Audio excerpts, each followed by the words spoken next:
Hi everyone, we are live here in Hong Kong with our real talk from woman to woman.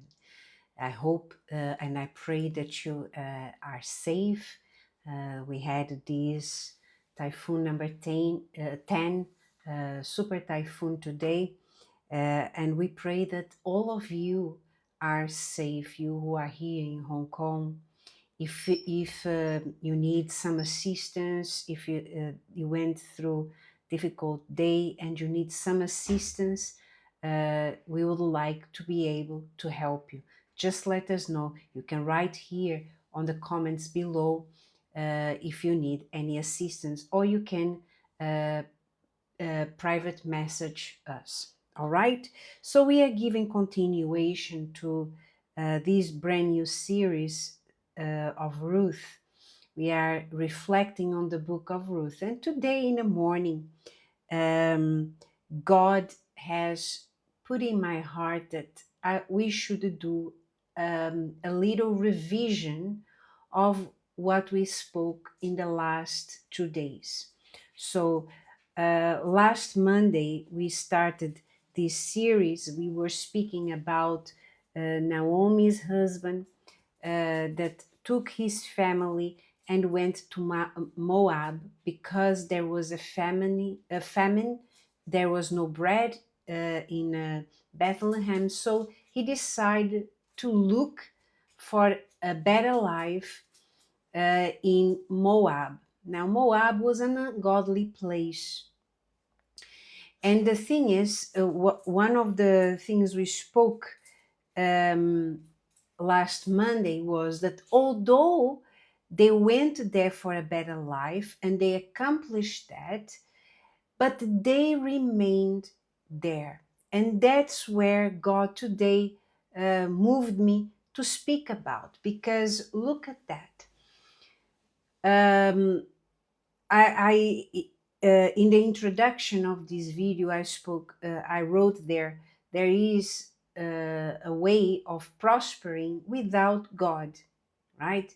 In the church, you have heard we have a meeting called Prosperity with God.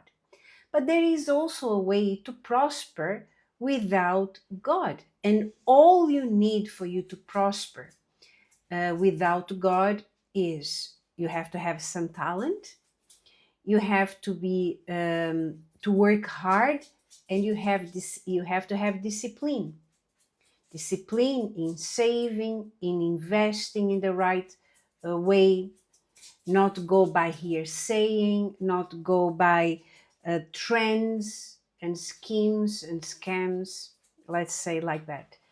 And then there is a way for you to prosper without God. And in the world, we can see many people that are successful without God. But prosperity without God is, there is a limit to that. And we saw this in the story of Naomi. So Naomi, her family, her husband moved to Moab, there for a better life.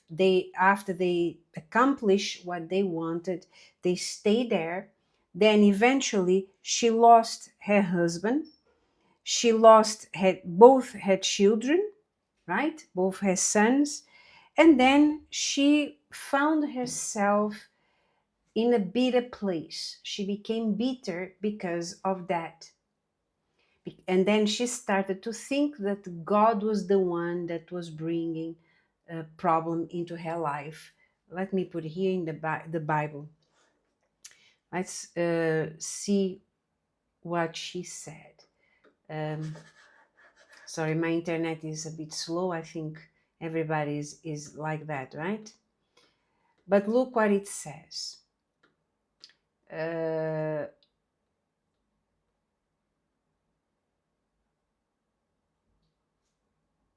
Okay. Verse 8. And Naomi said to her two daughters-in-law, go, return each to her mother's house. The Lord deal kindly with you as you have dealt with the dead and with me. The Lord grant you that you may find rest each in the house of your of her husband. So she kissed them, and they lifted up their voices and wept. And they said, surely we will return with you. And then I'm going to skip here. Verse 13, it says, would you wait for them till they were grown? Would you restrain yourselves from having husbands? No, my daughters, for it grieves me very much for your sakes that the hand of the Lord has gone against me.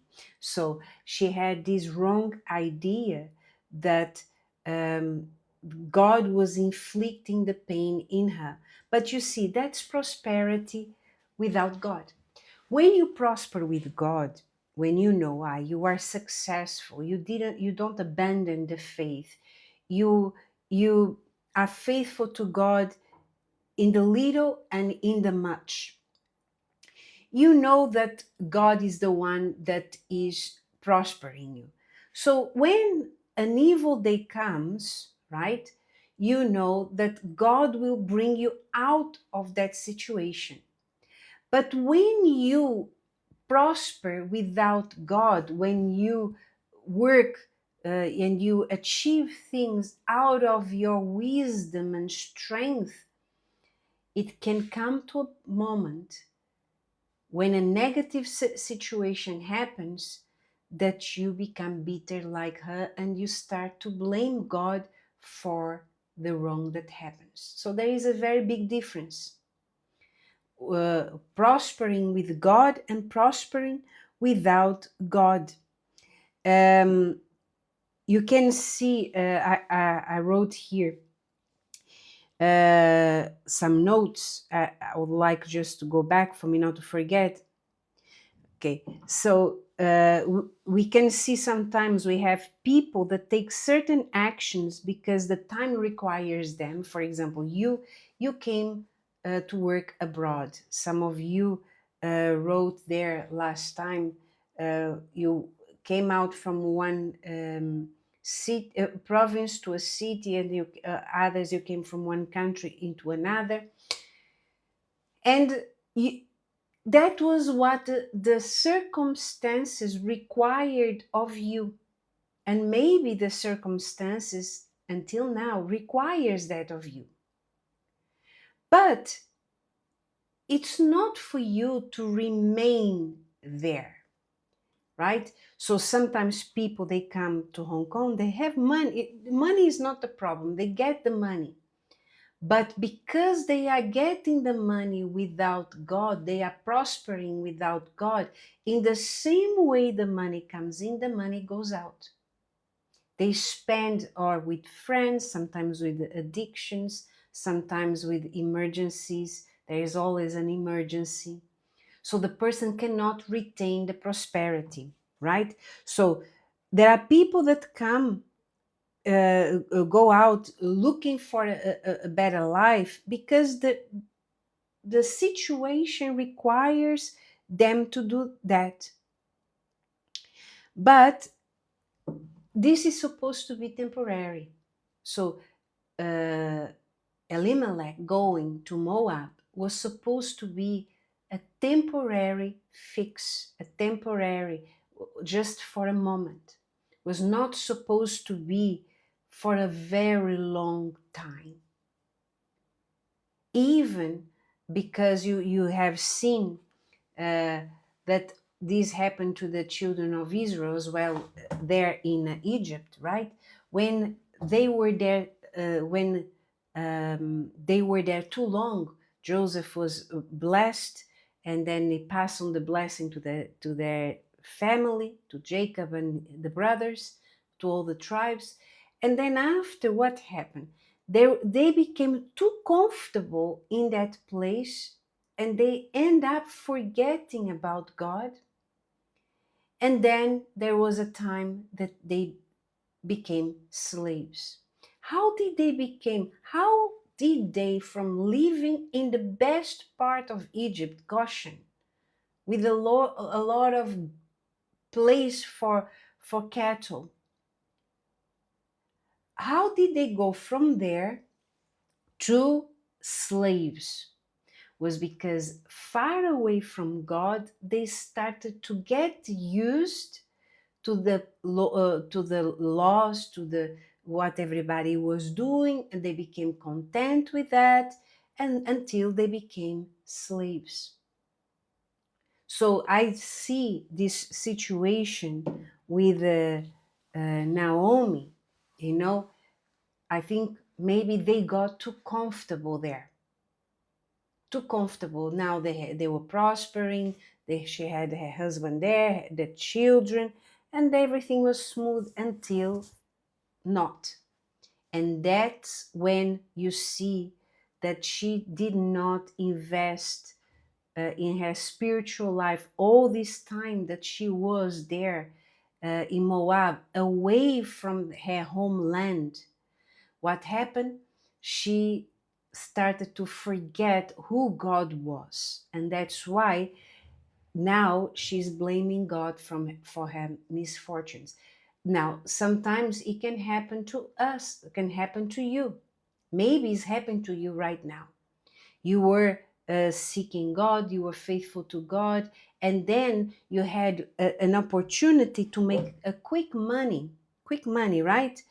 You were doing, you start to do OT, and OT paid you a lot of money, and then you start to say like this, today I don't go to the church, I do OT, right? I have an extra income, and you forget about God. So you are prospering, you are getting money, but without God. So everything you do without God is not lasting. Mark what I say. Whatever you do without God is not lasting. You can be successful 1 day or 2 days, but you can be sure your distance from God, like the distance that Naomi had from her homeland, your distance from God, from the things of God, from the thoughts of God, it will catch up with you, just like it caught up with Naomi. Do you understand? So there is one thing, you prosper with God, you will go through difficult moments, but you don't forget who God is. And then you turn the tables. God with you can make you turn the table and make you successful. But if you are alone in a difficult moment, you get desperate. So, and now I'm thinking about someone in the church. She had been coming to the church, never had that. She had a very high wages. The employer paid her very high wages, 2-3 times more than what was in the contract. And then she decided to go and do overtime. Suddenly, I forgot within how long, but very short period, she never had debts. She became in debt, earning more money, but that's when she got herself into trouble financially. So you see, the problem is not you working hard. You can work hard, but success comes when you have a covenant with God and you do not neglect your eternity for a little bit extra income, more extra income. You know what I mean? So Jesus said, no one can serve two masters, because or you please one and you displease the other. No one can serve God and Mammon. Mammon is was considered the god of money, prosperity. Jesus was saying you cannot serve God and serve Mammon, the money. Because if you serve the money, you will displease God, you will leave God, you will despise God. And if you serve God, you do not serve money. You don't serve Mammon. You serve God. And when you serve God, God makes you successful in everything you do. So prospering is not wrong, but it is wrong when it's not done with God. So that's what I would like to leave you today. Let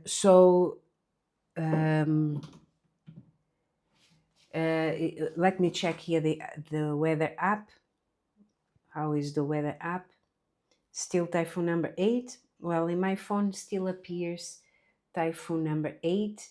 Please connect with us in our Wednesday Bible study online that will start in about 45 minutes. Okay? May God bless you. Please stay safe. If it's not safe for you to leave your house, just participate in the Lord's Supper, participate in the service at home. Don't endanger yourself. Okay, that's all we have time for today, and we'll see you again tomorrow. One more thing, just nearly I forgot. I would like to invite you for our Godly meeting. Just take a note there that on October 4 and October 5 at 2 p.m. we are going to have our Godlywood self-help meeting. Make sure you speak to your members, the members in your groups. Invite them. This meeting is not to be missed. Okay? It's done specially for you by Mrs. Cristiane Cardoso. Don't miss it. Okay? That's all for today. I'll see you tomorrow with our real talk and the love therapy. Bye-bye now. Has this program been of help for you? Feel free to share with someone who also will benefit from watching it. You feel free to press the share button, and if you want, you can like it and leave your comments below. God bless.